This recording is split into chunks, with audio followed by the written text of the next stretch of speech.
Yo, what's going on, guys? Welcome back to Nightmare Chess. We are continuing our chessbot challenge series on chess.com. In our last video, we played Antonio, rated 1500, as white. Is that mate? All right. So today we are playing our second match against Antonio as black. So let's go ahead and get today's game started. All right, and he plays d4. Let's see. I'm going to go ahead and develop the knight. D5. All right, let's take with the knight. Okay, pushes the knight back. Let's see. Let's go ahead and move the knight to b6 here.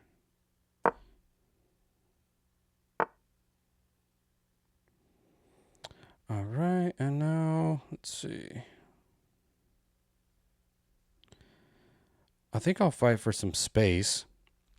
I'm going to push the e pawn to e5, and if pawn takes, then I'll take the queen, ruining white's castling rights, which might favor us long term. But white doesn't take the pawn, so let's see. If I take, knight can just take back here. Queen will defend the knight. I do have a check here. That does just lead to the knight being developed or the bishop. Let's see. Let me go ahead and maybe pin the knight here temporarily to the queen. And then if pawn takes, we'll take the queen anyway. If there's a different move, like knight develops, then we'll take the pawn.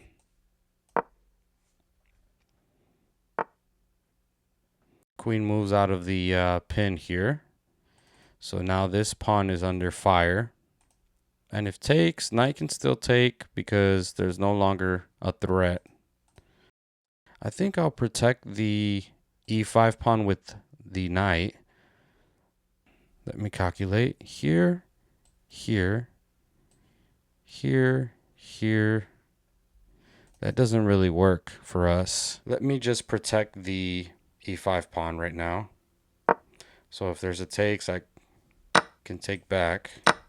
We'll take the queen there. Take the knight.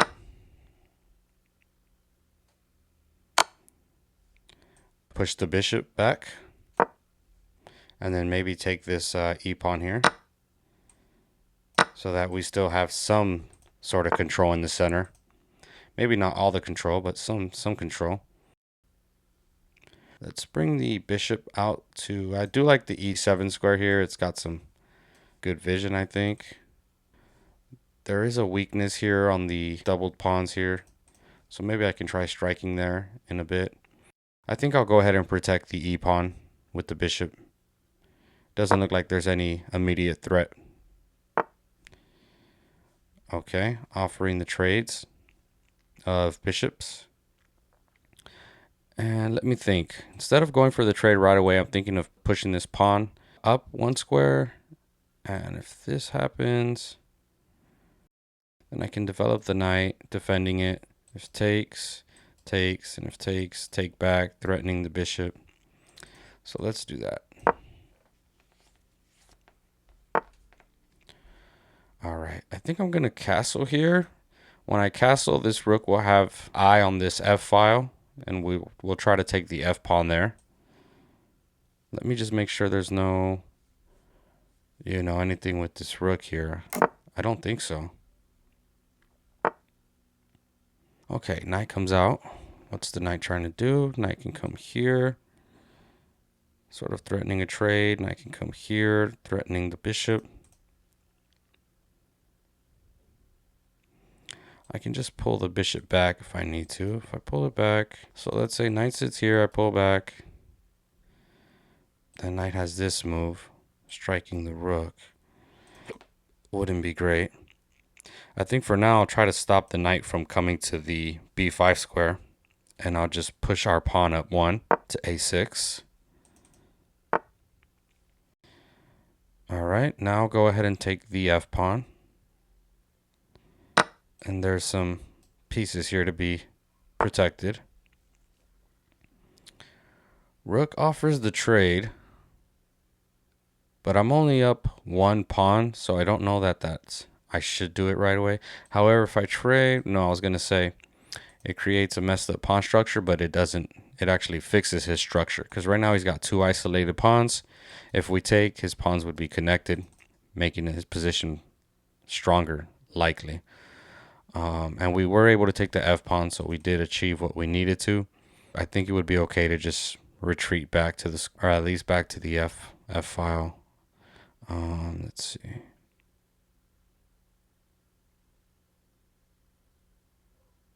I'm just deciding what square to sit on, whether it should be the F6, F7, or F8.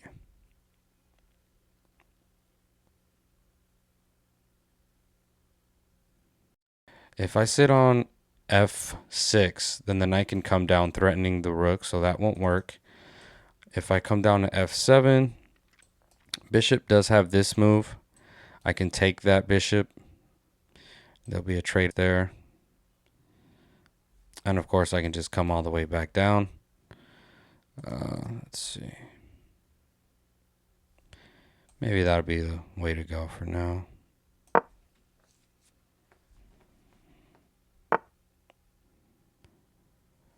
All right, let's see. Now I'm going to get I want to get the knight into play here. I do have to be careful of this check. The rook will take the bishop. I think the smartest thing to do right now is to get myself out of the checking square to H8. Okay, and now the bishop's attacked. What I'm thinking right now, I think something I'm seeing, let me make sure there's nothing better first.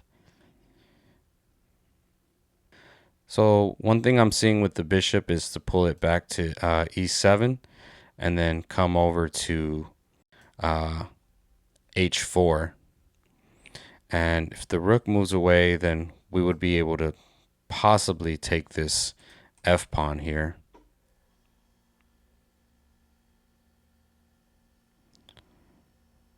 I think I'll do that for now.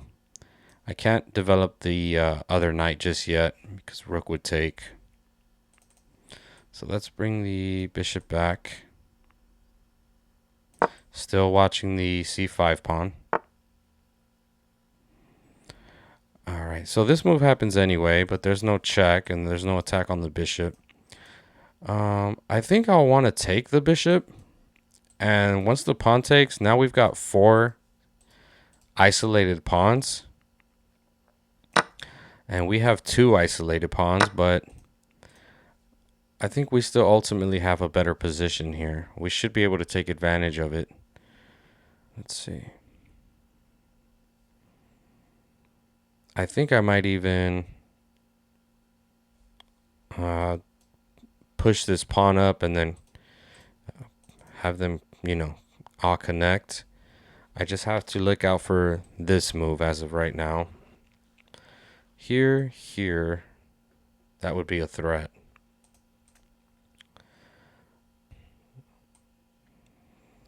I don't know that I have much of a choice. I would really like to bring the knight here to watch both of these pawns, but I need to get my other rook and the knight into play. They feel stuck. I'm just going to move the knight over to C6. Watching this one at least, maybe covering this. Okay, that's one thing I was considering. Knight attacking the bishop. However, my knight does watch the bishop currently. Knight can move over to B6. I'm trying to think if I can kind of create my own tactic over here, my own threat. I can come over to D4 with the knight and then maybe create some kind of fork with the king and the bishop. If I slide it here and then come this way with a check, nothing really crazy there. King would move over. And what happens if I bring this rook over to D8? Takes.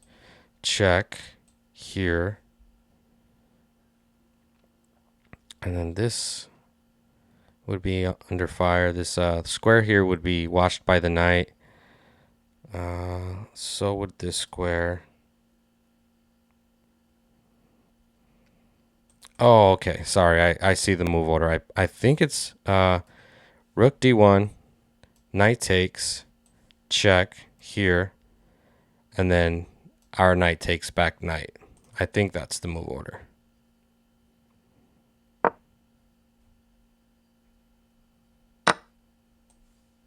Check.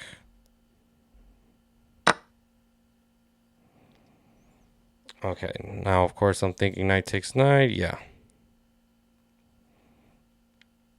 Bishop's going to take the pawn here. I have to defend the knight.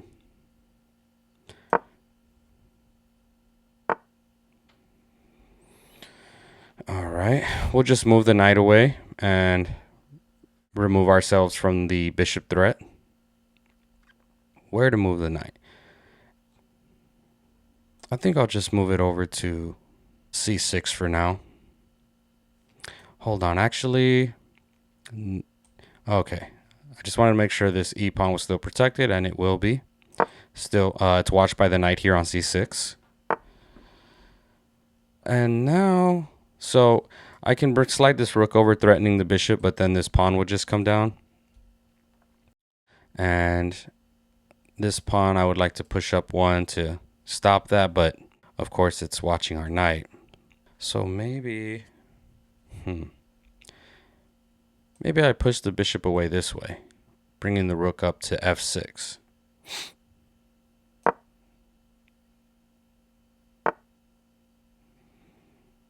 All right. Bishop slides over to the 7th rank. And I do want to start creating some threats here somehow. I think I'm just going to start bringing the knight over and then just seeing if I can start, creating forks and taking pawns with the knight. Actually, there's this if I move the knight away now. Slightly annoying. Maybe first I slide the rook over to e6 and then maybe come down one, attacking the bishop again.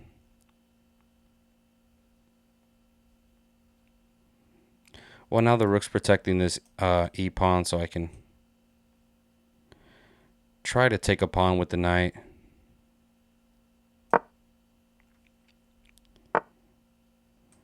Okay. d3, check.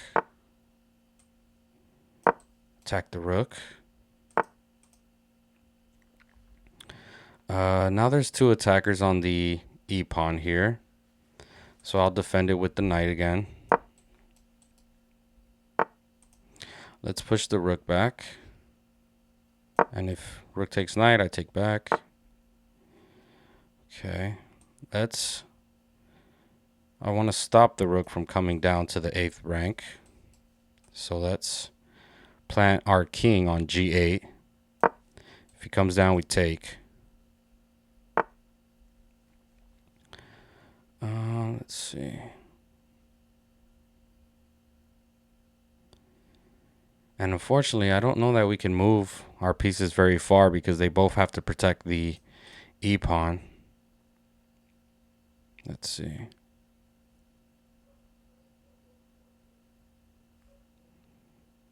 Might have to just try to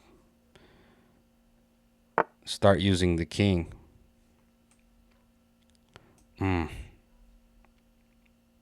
Doesn't work either. All right, so we might have to go for a trade of pawns here, which should be okay. We'll lose a pawn and we'll take the c4 pawn. Maybe I'll trade off the bishop for the knight.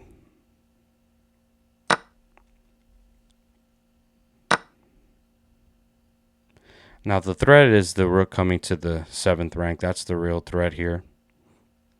I want to try to prevent that. And we are actually down in the position. We are down a pawn. We've got 3 isolated pawns right now. So hopefully we can take advantage of that. So I'll take this c pawn here. If he comes down to the 7th, okay, he didn't. The rook didn't come down to the 7th rank, but we would have moved over to the b file here, watching this pawn. So now we'll take the a pawn here.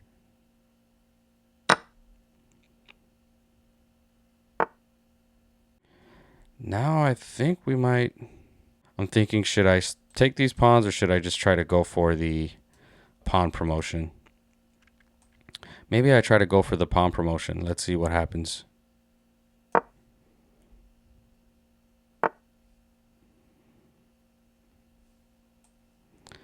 So we'll go here.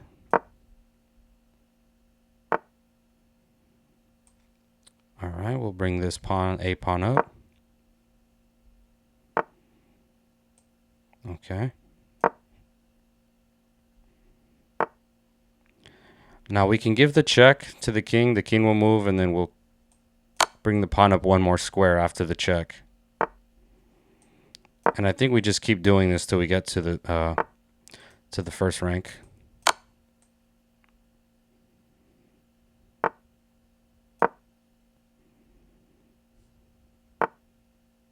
Now this is going to be the crucial moves here. So let's make sure we can do this right.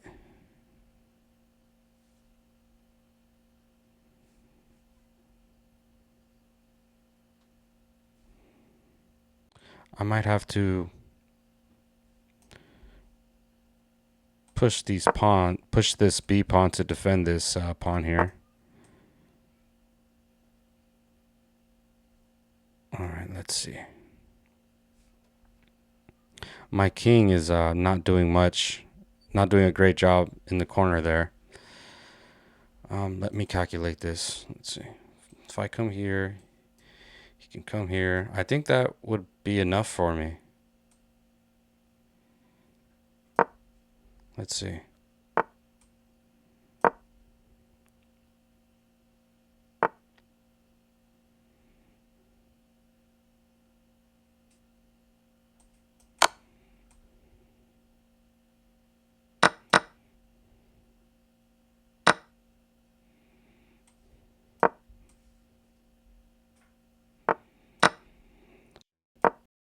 So thankfully the king doesn't get to his pawns in time. Our promoted queen helped us get rid of the knight. And now we promote. Let's just pre-move all that.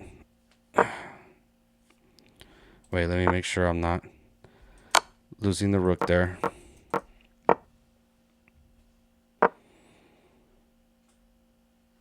All right, I'm not gonna lie, guys. I was nervous for this game as black, because I didn't know the opening theory lines there.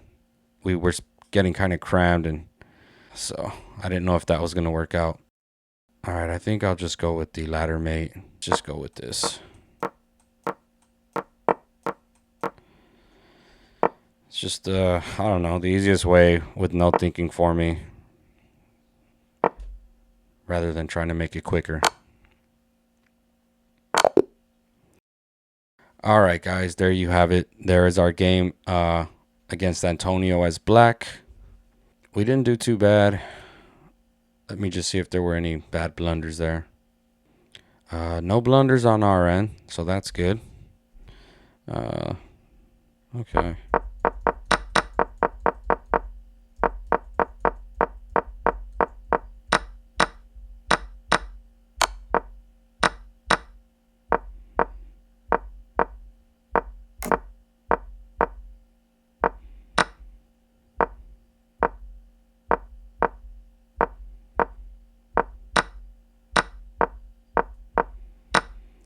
All right, so this wasn't our best game, but at least we were able to take it, take the W.